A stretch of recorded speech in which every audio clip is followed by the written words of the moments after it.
Hello and welcome to Perky Penny Paper Arts. My name's Joanne and I'm so happy to share my channel and my work with you. Today's projects will inspire you to look at dies in different ways than they were originally intended in order to get more use of them. I'm always a fan of thinking outside the box. Keep watching and you'll see how I'll take that saying literally today. This video is part of the super awesome third Save the Crafty YouTuber video hop. It's a celebration of card-making video tutorials created by a group of talented crafters of all different styles and levels. We are coming together to give our viewers a chance to discover other amazing card makers and help reach our monetization goals. All you have to do is watch, like the video, consider subscribing, and click the link in the video description below to hop to the next video. Let yourself be inspired. Don't forget to comment because we have tons of prizes to give away. Please indicate if you're located in the USA or international so the prizes can be awarded appropriately, as some prizes, not all, have restrictions on them. Expand the description below this video for all the details on how to participate in the hop and enter to win prizes.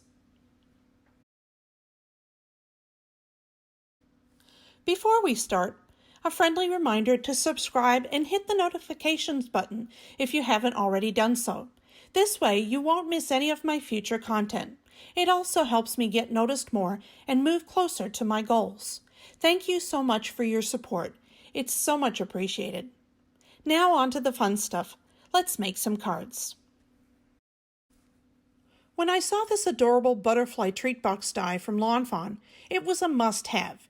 It was just too cute to not get. My only holdback was the fact that I didn't think I could do anything else with the die. Its only function would be to make adorable little treat boxes. Well, I wasn't having that, so I set about thinking of alternative ways to use this die. I had so much fun and hope it inspires you, as it has me, to look at all of my dies in a different light than what they are originally intended for. As you can see, there are several elements to this die. There are 3 different sized flowers with circles for the center, a right and left butterfly to overlay the butterfly clasp, and of course the box die. Our first card will focus on the butterfly clasp at the end of 2 of the sides. I started by creating this adorable little note card. It is created using the 4th smallest Lawn Fawn scalloped rectangle stackables die. I folded a piece of cardstock in half that was just a little bit larger than the die, and then secured the die over the folded side so that it wouldn't cut that edge, and ran it through my Gemini. I then took a piece of pattern paper from the Spring Fling 6x6 paper pad and cut a 2 3/4 inch by 4 inch piece of paper, and secured it in the center so that a pretty scalloped white border remained. And now to decorate it with a couple of butterflies. I found that if I put a small piece of scrap paper on each of the butterfly ends, I could cut a butterfly, which as you can see here, I assembled by adjoining them together. I trimmed away any excess paper so that when I attached it to the front of the card, the attachment would be hidden. I created 3 of these butterflies and attached them to the front of my note card. Isn't this cute? There are so many possibilities. You could use a white card base and colored butterflies. It takes such a small amount of paper that you could put a lot of little scraps to good use. You could even create a butterfly with 2 different papers for added interest. My feeling is that there is enough going on with the outside of the card, so I'll leave my sentiment and message for the inside for each of the cards today, which makes this first card complete. For card number 2 today, I made this super fun A2 side folding card. I took a scrap of the blue paper from the Spring Fling paper pad. It measures about 2 inches by 6 inches. I decided I wanted a scallop border on the strip, and used the largest die from the previously mentioned stackables set, and lined it up with the edge of one side and ran it through my Gemini Junior. I then lined up the scallops with the scallops on the short sides of the piece I'd already cut, and ran it through my die cutter again. It made this cute skinny rectangle unlike any of the other dies, which in and of itself was cool, and I'll remember it for future use. I put some adhesive on the back and attached it to my card front like so, and then trimmed off the ends. I cut 6 flowers from the coordinating colors of paper from the paper pad, 3 in blue and 3 in yellow, and the accompanying centers in the opposite colors, and assembled them off camera to save time on the video. Now here's a fun trick that I came upon as I was creating the card. If you're like me, you sometimes are unsure where you might put these flowers if you were going to add them to this card, the spacing, etc., to give it a nice, pleasing look. To take out the thinking of this, I simply selected blue or yellow flowers on the pattern paper and covered them with a light-colored paper flower that I had created. When possible, I positioned the flowers so the leaves appear to be part of the dimensional flower, which is an added bonus. I also made sure some of the flowers were over the edge of the pattern paper to add interest to the card. This card is done. A sentiment will be added later, as there are many occasions that this card would suit. My third card is another A2 size card, but this time it's a top folding card. I rounded the bottom 2 corners with my corner chomper to mix it up a bit. I then took a piece of this gray floral pattern paper from the paper pad, and cut a mat that measured 4 inches by 4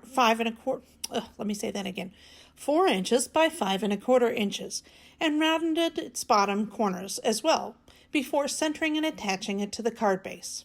For the decorative element, I die cut the butterfly treat box die out of the coordinating gray paper from the paper pad. Using my bone folder, I rounded the 2 butterfly sides of the box and then latched the 2 butterflies together and pressed in on the center to start to create a bow. Before I start cutting it up, take a look. Wouldn't this make a cute napkin holder as well? I sure think so. Back to my bow. While I'm holding the piece down in the middle, I trim the other ends. Which other ends? I trim both of the ends off. I'll be using these pieces for the tails of the bow, so I make sure to cut them down as low as possible and trim up the bow area so that nothing is showing from the back to the front. I then add some glue and use tweezers to hold my bow together while I create the tails of my bow. To create the tails, I cut a whale tail out of one of the spare sides, and then I line up the 2 slits on each of the pieces and then cut the other whale tail to match. I used some tape runner to attach these 2 pieces together, added the bow to the front, and then attached it to the center of my card front. To finish this card, I took the butterfly layers cut from the yellow pattern paper and attached them to the front of the bow. I think I'd make these bows for gifts as well. I love the size of them, and the butterfly... I don't know what's wrong with me today, and the butterfly is such a sweet touch. Our last 2 cards are going to be very similar. I have created 2 3-inch by 4¼ inch note cards and covered them with the same size of yellow pattern paper.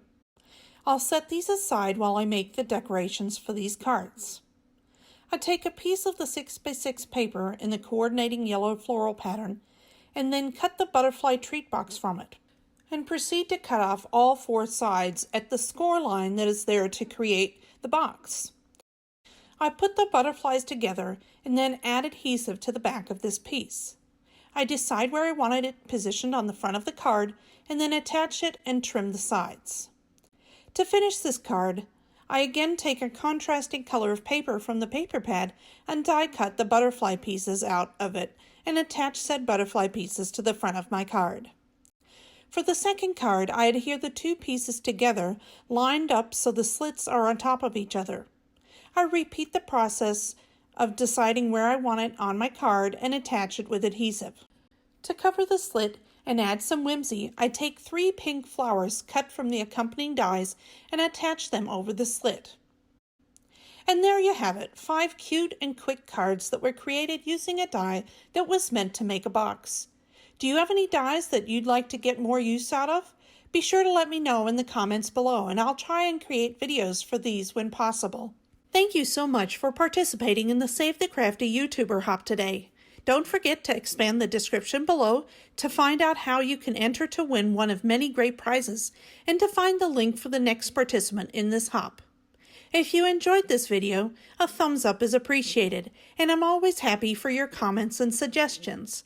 And don't forget to subscribe and hit that notifications bell if you haven't already. Until next time, I bid you farewell and happy crafting.